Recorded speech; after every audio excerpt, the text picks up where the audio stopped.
using a new interface. I'm just going to confirm that this actually is working. And yay, there we are. Okay. Okay, I've confirmed it's working. Sweet. We are streaming live to YouTube right now. So, hey, I'd like to welcome you to a new episode of the BAMF podcast. I am here with Craig Campbell of Nerdburger. How you doing, Craig? Hi, I'm good. I'm not high. I didn't mean to say it that way. You asked 2 questions and you confused me. Sorry. Hello, and I am good. Thanks for having me. And Craig is the head of Nerdburger Games. And Craig, you've got kind of a long and legendary resume in the game industry, correct? Legendary. Well, I mean, I've done a bunch of freelancing for D&D and a handful of other companies, and then, several years ago, I started my own little imprint, and I made a game, and that one did well, and so then I decided, well, sure, I'll make another one, and then I'll make another one, and then I'll make supplements for one of them, and here we are. Okay, cool. And that's been a very successful game. We gave you a BAMF, which is the high watermark of success in superhero RPGs, lest we forget. So it is. Thank you for that. I'm waiting for my trophy. It has not arrived yet. I have a place on the shelf, all picked out. We have paper cutout trophies. Sure. I thought we sent you one. I'll make sure I'll get on that. No, there's really a paper cutout. Yeah. We're fucking serious, man. Of course we have a paper cutout trophy. And speaking of fucking serious, Christopher McLaughlin, how you doing, sir? I'm surprised to find that I'm synonymous with serious in any way, shape, or form.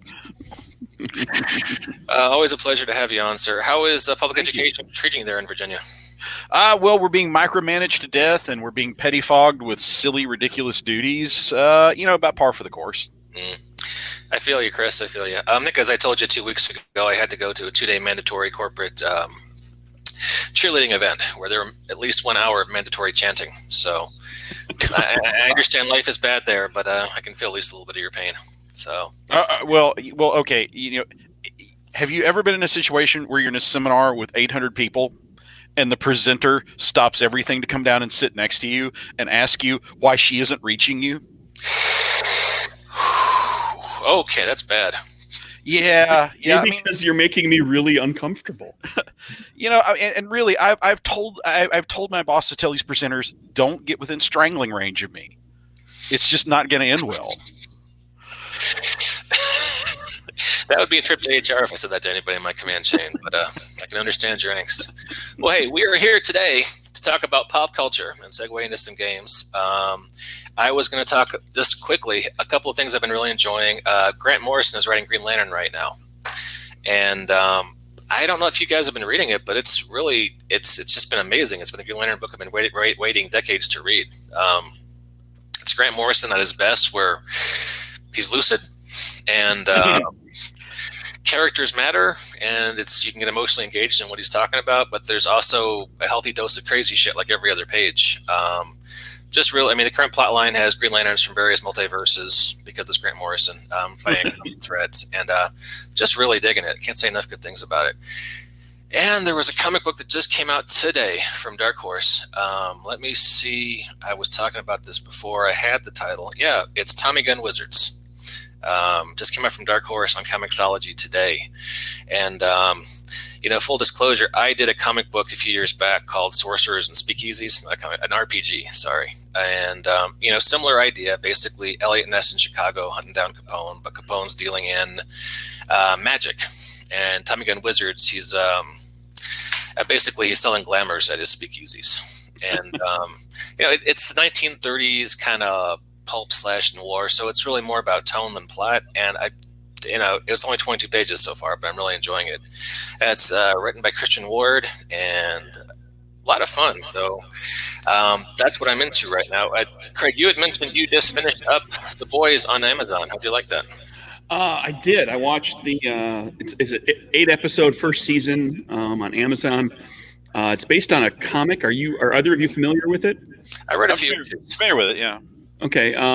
It was kind of one of these comics that it got started, I guess, with an imprint, Wildstorm, an imprint of DC, and they did like 6 issues, and then it's really dark. And DC said, "Oh no, we didn't realize that's where this was going," and it got canceled, and then got picked up by Dynamite and made it to like 70 or something issues, and from like a decade ago. The Amazon did a first season, 8 episodes, an hour-ish long each. And just to recap for those people who aren't familiar, the basics of it is that this is a world with supers, but supers have been co-opted by corporations that basically sponsor them and that kind of support their lifestyle, and they have to go. They make appearances and they do special events and they do signings and they do all this sort of stuff. They're celebrities in every sense of the word that you can think of celebrity to be. Some of them make movies, and to go along with all of this, the bulk of these supers that are tied up with these corporations are hedonistic and egotistical and corrupt, and they don't care. They play the part of superhero. You can't really call this a superhero show. It's a supers show because there aren't too many heroes in the story. It's really dark. Do you guys remember much from the comic about how dark it got? I'm curious about the comparisons between the two. Not that we'll get into a lot of detail. A lot of very, very dark takes on classic DC characters, and a lot of overt sexual stuff. And it was. I haven't watched the Amazon series, but the few issues I read of the Garth Ennis comic. Garth Ennis, he hates superheroes, as a writer. So it was just black. Kind of, if you ever read the Hitman comic from way back in the day, kind of reminded me of that. Does that match up with what you saw on Amazon? Pretty much, yeah. And now you're going to get a train here because I'm talking while it's happening. The hook of the story is that you've got a group of supers that are called the Seven. They are essentially the Justice League of this world. They're the most popular, most well-known. There's a Superman analog called the Homelander. There's a Wonder Woman analog called Queen Maeve. And Homelander is incredibly egotistical. Queen Maeve is just completely jaded and burned out at being a superhero. And then you're kind of seeing it within the Seven as from the point of view of Starlight, or is that her? I'm getting the name wrong. What was her name? Starlight. She's the point of view character for the supers. And she's this good down home, pardon the phrase, starry-eyed girl from a small town who just wants to do good, and she becomes the newest member of the Seven, and she gets all of her illusions shattered pretty quickly the moment she joins up with the group and becomes part of the corporate machine, and starts getting treated terribly by some of the members. You know how TV shows and movies, they have when you see them on TV, they have the 2-letter ratings. At least in the US, they have AC for adult content and GV, graphic violence, and so forth. They've got a bunch of those. There's 6 of them total, and hello. There's 6 of them total, and the first episode of the show has all 6 at the front, including rape. So be aware if that's a hot button for you. That it's not graphically represented, but it's there. It's clearly rape.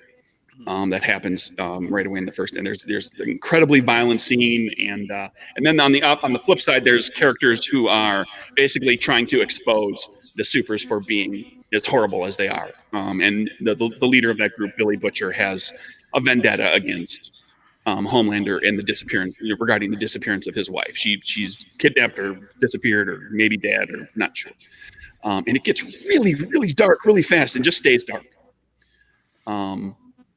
But it got renewed for a second season, and which is good because the first season leaves a lot of threads hanging. So I'm curious as to how far they're going to go with it, given that it was a relatively short run comic. If they're going to start to expand and do more of their own stuff and just kind of build the universe, or if they're going to kind of tell the story that the comic tells. Yeah, I think with streaming, they're not saying if they kind of aim for 2 to 3 season runs. I know a lot of Amazon shows seem to just go about that long. Their Tick series was just 2 seasons. I really wish there'd been some more of that because I was enjoying it, but it wasn't like it wasn't a laugh a minute like you expect the Tick to be. They kind of mix in a lot of pathos, so it probably turn people off. But yeah, Garth Ennis had written Hitman maybe 10 years before The Boys. About it was a hitman who specialized in killing superheroes, and he lived in Gotham. And I remember during the No Man's Land plot line, he actually just stayed in his old neighborhood and killed all the vampires who, for some reason, were showing up in Gotham. And, like you do. Like you do. It's the same kind of tone. Garth Ennis really doesn't seem to like the genre of superheroes. Maybe Chris, maybe you have an opinion on that, but most everything I've seen him write, from Hitman to The Boys to I love his war comics, but his superhero stuff. I read a filler issue of The Boys that was basically a hard, mean satire of Legion of Superheroes. He had them like in a group home for developmentally challenged supers who just patrolled the neighborhood during broad daylight. And yeah, very, very unkind takes on Bouncing Boy and a few others. So, I like I say, I enjoy his work, but he's got one very specific take on superheroes, and he just never seems to deviate from it. But I hear it's a good show. So yeah, they definitely. They are definitely not kind to their version of the Superman and Aquaman and Wonder Woman, and there's a few others. There's a Flash variant, the Speedster, who is absolutely obsessed with remaining the fastest man, and will do absolutely whatever it takes to remain, to keep that title. It gets really terrible, and it stays pretty dark the whole time. But it's well done, and it's really well put together. The episodes, like each episode ends with a good not a cliffhanger, but with a good hook to like make you want to watch the next one. It's just you have to be prepared that it's going to hit on pretty graphic violence and some pretty morbid, terrible sexual situations.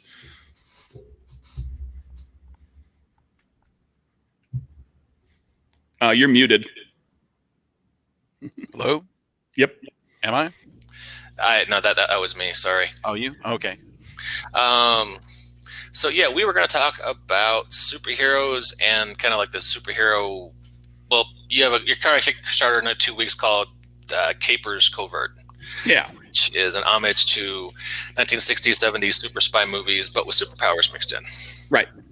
And I wanted to mention, Chris, I want to talk about the book that we did last year, The Summit, which was an homage to the Rat Pack. Yes. But done as superheroes. Can you just talk about that a little bit?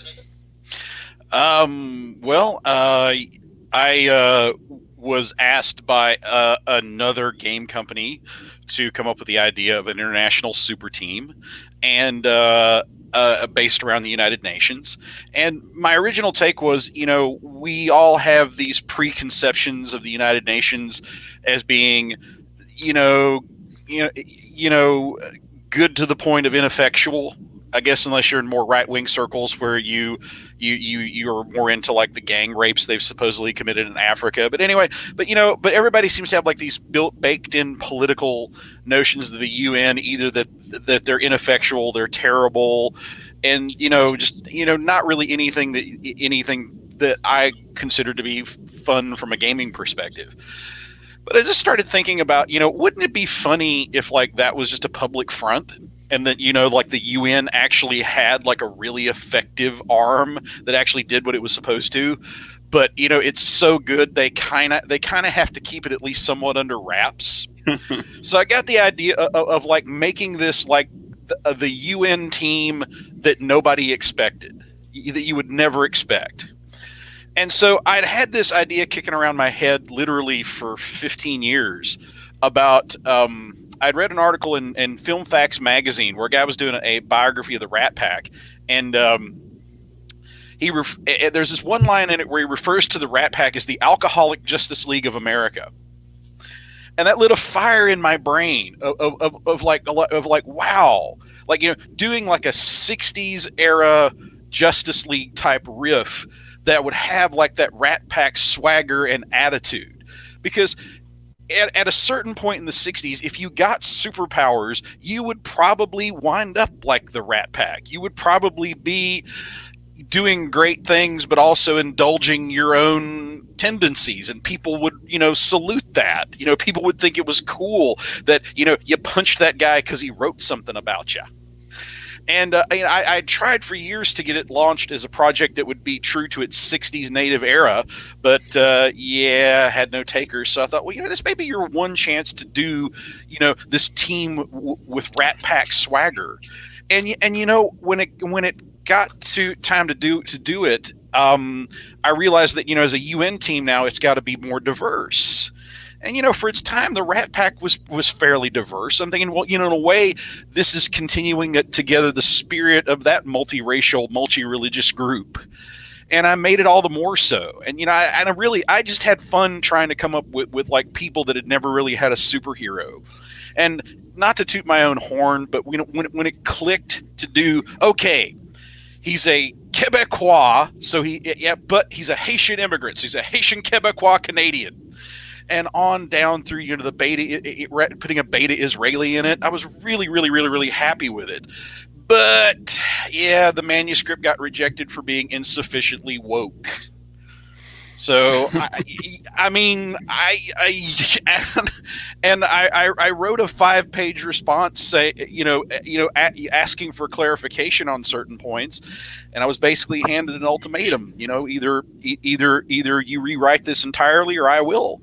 So I just said, keep it. Just don't put my name on it. But they were very good. They let me keep the manuscript. And I didn't know what to do with it until Mike, God bless him, he like convinced me that like I have fans and like people would pay just for a book just because my name was on it. And I'm like, I don't know. I mean, this was originally intended to be part of a book, and then lo and behold, our Kickstarter, we did over $1,600, and that's like $15.99 more than I was expecting to take in. I was so thrilled with that. So apparently a lot of people got what I was doing. And really, the thing that really blew me away was, not only the monetary response we got, the praise we got for the diversity that we showed in the characters, that did my heart good. And if you were to accuse me of some receipt cashing, I probably couldn't deny that. But, just the industry people who read it, we were so blessed to have Storm Cook do the art on it. And to this day, I can't believe, how the hell did we get Storm Cook? I mean, we gave him money and stuff, but plenty of people want to give him money. But, I have pictures of Storm. It's a long story. Yeah, but when he came back and said, I wanted to be a part of this project because of the quality of the writing. I just think this is a really neat book. Oh my gosh. I spent a whole month after the manuscript was rejected thinking like, the rest of my career I'm going to be doing van shows with Burt Ward. Come meet the guy who used to be Robin and the guy that did M&M Noir. Yeah, they'll be happy. They'll pay you for an autograph. They'll pay you if you let them autograph something. I kind of want to see an RPG now called Van Show with Burt Ward. Probably narrative driven. But one of the great things. Do you guys hear that by any chance? Yes. Okay, Yes. That's my 6-year-old. He's as you probably saw him earlier. Hey, but did the screen share work? Did you guys see the cover? I saw everything moving. Yeah. Okay. All right. Cool. The great thing about Kickstarter, like we were talking about, is that it gives you some validation right away. And Craig, as we were talking about pre-show, you've done, I want to say, you said 4 Kickstarters? I've done 5. 4 of them are fulfilled. One of them is very close to being fulfilled. Now, all those weren't capers, right? Just like the last 2 or 3? Right. There was Murders and Acquisitions. That was the first game that just kind of, that did well enough to get made, and that's about as well as that did. It was my, dipping my toe in the water. And then I did Capers, which did quite well. And then I did let's see which order. Yeah, Die Laughing, which is another game, which is like a short play, kind of a smaller scale game. And then I did a supplement called Capers Noir. And now there's a supplement, I've got basically plans for 2 more supplements that'll be about the size of Capers Noir. And then there was like a little Kickstarter, and that was like just a little tiny thing. That was an experiment, really. Oh, that was your 4-day Kickstarter, right? That was the 4 games in 4 days. Yeah, it was a 4-day long Kickstarter to make 4 mini games and put them in a nice little book and give them some artwork. Man, I love the idea of a 4-day Kickstarter because 30 days just about kills me. Yeah, I've already dedicated myself the supplements. I'm going to do 3 weeks tops. That's it. I'm not going to 4 weeks for a supplement. 3 weeks is good enough. It'll leave a little money on the table when I do it, but that's fine because it just makes for a long month. That middle section where everything just drags. Yeah, the valley in the middle. It's it's depressing. But granted, I've only done the one. But even the days when it would go up by $3, I felt the love. After having my month of feeling like a has been, that $3. I mean, that was just balm to my soul. I enjoyed the 30 days. Sorry, that's okay. That's okay. Everybody, there's people out there that do 45 and 60 days. Yeah, we're close to fulfilling the summit has been like 98% fulfilled. We're just waiting for Jason Walters from Hero Games to finish up like 2 stat blocks, and we can get the hero system version out. So close. But let's talk about Capers Covert. As we mentioned, we're going for that very specific 60s, 70s super spy kind of Ocean's 11, Mission Impossible vibe, but with superpowers. Right. So it kind of ties in nicely with Chris's project, which was the Rat Pack, but superpowers. And I hope you guys can see. I screen shared this snapshot of your cover, and we should name check the artist again because this is beautiful work she did here. The artist is Beth Varney. She did a little bit of work for me on Murders and Acquisitions to start with, and I really liked her style. And so when I did Capers, I asked her, would you be interested in doing the whole thing, the entire book, every single piece? She said yes. And then partway through the Capers Kickstarter, I realized that, hey, there's actually people who want to see supplements. And then so I said, well, would you like to do a whole bunch of supplements too? And she did. So she's working on her third large Capers project, and she just keeps getting better. Yeah, this cover is going to be, it's pretty slick. It's going to look a lot like the other Capers covers where it's got like a border to it. Each one's a different color. This one's got like a green border, and all the artwork in the center here is like orange and red and everything. So the color scheme really pops. It's really nice. Cool. And I have probably been amiss here. There might be some listeners. I know we've had you on at least once, maybe twice before. Could you give us the quick elevator pitch about Capers, just so we know where you're coming from? Sure. Capers is it's a super powered RPG set in the Roaring '20s. So it's basically Al Capone, Lucky Luciano type era, but there are superpowers. And so you're playing either a criminal or a member of law enforcement with such powers, as a criminal attempting to build your prohibition gangland empire, or as a law enforcement official trying to bring those criminals down with not enough firepower and manpower. And the game itself uses a playing card mechanic rather than dice, and the mechanic is sort of a press your luck multi-card flip gambling mechanic that has been pretty well received. People seem to really like it. And so I built, from there I decided, okay, well, if I'm going to do a supplement, the supplement needs to have obviously more stuff for players and GMs, but what else can I do with it? And with Capers Noir, I progressed the timeline of the world to the 40s and made it a kind of a noir setting. There's also kind of a horror side to things. There's ghosts and things that go bump in the night, along with the noir mystery side, along with investigation rules and all that sort of thing. And now with this one, we're pushing it 20 more years to the 60s, to specifically kind of classic James Bond style, Mission Impossible style super spies and super villains. So that each time it's always about criminals and cops. It's just like different types of criminals and cops in different genre settings. And so that's what Capers Covert is going to be all about. So it's got gadgets and rules for vehicle chases. Cool. We should probably mention and a whole bunch of Las Vegas information. Vegas, baby, Vegas. We should mention Nerdburger Games has a website. There's an SRD available for Capers if people want to produce their own content, and you have an active Discord server for Nerdburger as well. I do. I have a little community of people that like my games and like to talk to me and talk about the games and other stuff too. Which was a little surprising. I have a friend who convinced me to do it, to start the Discord, and it turned out to work out really nicely. Website doesn't get as much love, but there's still plenty. There is plenty of good information there. The Well, Discord's where it's at. Websites are really 2008, man. It's Discord's where it's all at these days. So, which is sad, but I actually hear people say that. So, yeah, I've got a Discord for the BAMF podcast people can check out, and I drop in there periodically. Sometimes I love Discord, and sometimes it gets a little flaky on me. Like right now, my password works on the web GUI, but not on the application itself. So, but hey, that's a tedious troubleshooting thing. So you guys are launching this Kickstarter on September 17th, and you said you were running for just 3 weeks? That's the plan. Okay, cool. I like that idea. And people can check that out. And obviously, if they want to check out Capers or Caper, I know Capers is up on drive-thru. Is Capers Noir up there yet? Noir's up there as well, and you'll be able to get the core game. You'll be able to get Noir. You'll be able to get all sorts of other Caper stuff as part of the Kickstarter too. There's like different bundlings of stuff for different backer levels and add-ons and all that sort of thing. So, like when I did Noir, I ended up getting quite a few people who they found Capers for the first time, so they got the core book and Noir.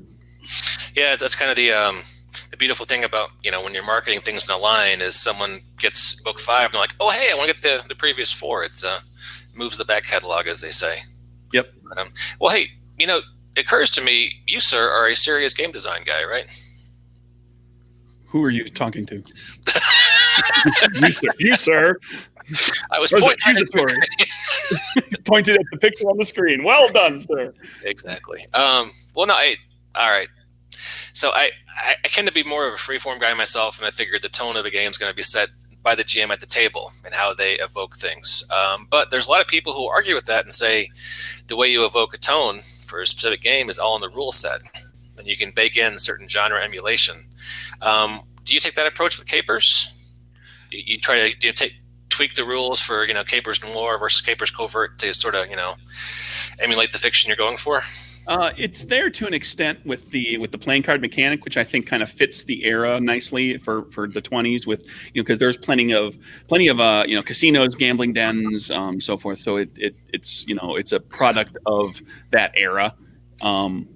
And obviously we just carry that system forward to the other ones. So with Noir, like the playing card thing and the mechanics that are in Noir aren't specifically filling that, although in Noir there is a thing called the shade track, where if you're kind of in the midst of all this darkness and dreariness and cynicism, your soul can kind of get weighed down, and there's a track that that affects your character, and as you gain points in that, it affects your character.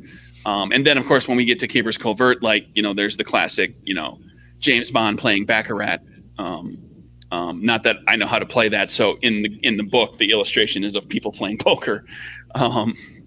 But it's like the primary backdrop for the game is going to be set in Vegas, so that there's plenty of casinos, and again it kind of fills like the idea that you're making checks that are kind of gambling, because these characters are sort of gambling with their lives. They're, criminals are living outside the law, and so every day is a gamble. So I marry like the mechanics and some of that stuff with like what I want the game to be kind of like a bit. But there's other stuff that I've done with game design where it's just like, oh, it's just a dice system that does the job. Fair enough.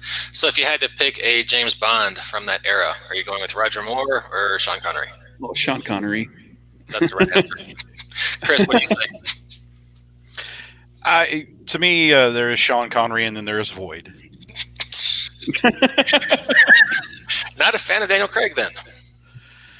I think mainly he's been ill-served by his scripts. I mean, Casino Royale was I think rightly lauded as the best Bond in years. But it's like immediately after that, it's like nobody had any clue what to do after that. I mean, especially like the whole thing where they actually get the rights to Spectre and Blofeld back, and they like copy Austin Powers and try to make them like retroactively family, and it's just no, just no. From a meta point of view, looking at some of these franchises that have been around for decades, and the big corporations trying to, milk, one more film, 2 more films out of it. I was kind of relieved to see they were going a whole different direction on casting James Bond. It's almost like they just said we need to, wipe clean and start over. On the other hand, part of me wonders maybe they'd just be better off better served just putting that one away for a while, letting it have a few, decades on the shelf, and then bringing it back, for a fresh take in a few years. We are living in an age where the most popular fruit in the world is member berries. We can't let anything go. I clicked on the comic book resources the other day, and their headline was is the plot of the next Star Wars movie involving around another Death Star? And I said, of course it is, because people don't want to see any other Star Wars plot. They just want to keep blowing up the damn Death Stars. You give them anything even the slightest bit different, and they hate you. Ask Ryan Johnson. I was about to point at Chris's icon on the screen, and I realized I made that faux pas earlier with Craig, so I'm not going to do that. But Chris, I appreciate you posting the Donny and Marie Star Wars special the other day. Well, that was actually my good friend Tony Cranfield who wanted to bring that to my attention. And really, that was a miracle of the internet moment, because I'd been carrying that thing around inside my head for like 35 years, and I just had to go to YouTube to see, did I just dream all that? Did I really ever once see Red Fox as Obi-Wan Kenobi and Paul Lynde as Grand Moff Tarkin? Oh, and good Lord. This? Where is this? Where can I have this on forever? YouTube. It's on YouTube. It's the Donny and Marie Star Wars special. Wow. And really, I was impressed by, I have probably, there are probably people that I was deeply in love with once who have forgotten their name, but like after 35 years, I still remember precisely how drunk Chris Christopherson was, visibly on camera. Yeah. Chris Christopherson as Han Solo. Yeah, and knowing and being 8 and recognizing that man's drunk. Hey, I'll put that link in our show notes. And Craig, I just sent it to you on Twitter because I know we're having trouble with the Streamlabs. And dig up, if you want to talk about, I'm sure you've probably talked about it at one point or another, but I see like a Star Wars-ish T-shirt on you there, Mike. The Star Wars holiday special, which now of course, with YouTube, you can find that floating around too, and that's got a visibly high Carrie Fisher in it. Well, yes, it does. Really high. But really, if you haven't seen the riff tracks of the Star Wars Holiday Special, you're really missing something. That is what we call a target-rich environment. And Mike, Kevin, and Bill do a super job working their way through that. Yeah, it's I got a weird relationship with Star Wars because I loved it, deeply when I was a kid. The first movie I ever saw was Star Wars. No, really, I didn't know. Isn't it very telling that people love the people that really love Star Wars? I hadn't seen any other movies when I first saw it. It's like I was 5 years old. I lived next to a cornfield. We had to drive 2 hours to get to a movie theater. I'm with you, man. And I loved the first 2 movies, and I was disappointed in Jedi. And except for Rogue One and most of Solo, I've been disappointed in most Star Wars movies. And I'm not bitter about it. I'm just kind of like, maybe it's not for me anymore. But damn, people are pissed. Always pissed about Star Wars. I got things in my real life that I should be angrier about. And I look at people's, fury about Star Wars, and I'm like, damn, motherfucker. How can you summon that passion about? But yeah, people are. So, the ultimate Star Wars story remains the really annoying fan that followed Sir Alec Guinness around and finally cornered him and said, "Will you sign this picture of Obi-Wan Kenobi? I have seen that movie over 600 times." And Guinness agreed to give him an autograph on the condition that he would never watch the movie again. Jeez. There are people who unironically follow, Jedi as a religious choice. And I'm not saying it's not valid. People make up their own religions all the time. Hi, Mormons. How you doing? But, it's... I pissed off someone in Utah just now. Sorry. But, it's... Yeah. I got Mormon friends, man. It's not my religion, but I have a lot of respect for Mormons than I do some man-child in his basement with a lightsaber, man. That's out of bounds, man. You shouldn't have done that. Do you know about John Smith? I do, but I got. But the thing is, I don't hold a whole religion accountable by the actions of one of its members. Have you seen the Book of Mormon? I have a copy of it, in fact. Okay. No, I meant the musical. Well, yeah, and I keep thinking how that gets called daring. I'm like, well, if you guys really want to do something daring, pick on a religion that isn't Christianity. But that's the religion that it's acceptable to punch around in our culture. Mormons don't have suicide bombers, Chris. All right, sorry. You know what? Let's stop with the religion. That was a bad place to go. I apologize. Let's get back to cool role playing games. Capers, starting in September. We'll put up a link on our social media when that goes live. Craig, I really appreciate your time. Thanks for coming out. Sure. Do you have any closing thoughts before we wrap up? Oh, it's just one of the things I've been throwing out there to people a lot lately, because I get asked the question, or people, kind of approach, like, how did you do this? How did you make a game of your own? And, just saying to anybody, if you've got an idea, sit down, try writing it up, try putting just bullet point stuff down, sitting down with some dice and some friends and trying it out and giving it a shot. Because I'm a big believer in the idea that there is no such thing as too many games. And if you have an idea, there's an audience out there. There are people out there right now who are waiting desperately for you to make that thing, because they don't know they want it yet. But when they see it, they'll be on board. So give it a shot. Try to make something. First game might suck. Make the second one. The second one will be better. That's a good sentiment. I agree completely. I don't know if you checked out this itch.io. Mm-hmm. There's a lot of indie RPGs on there right now.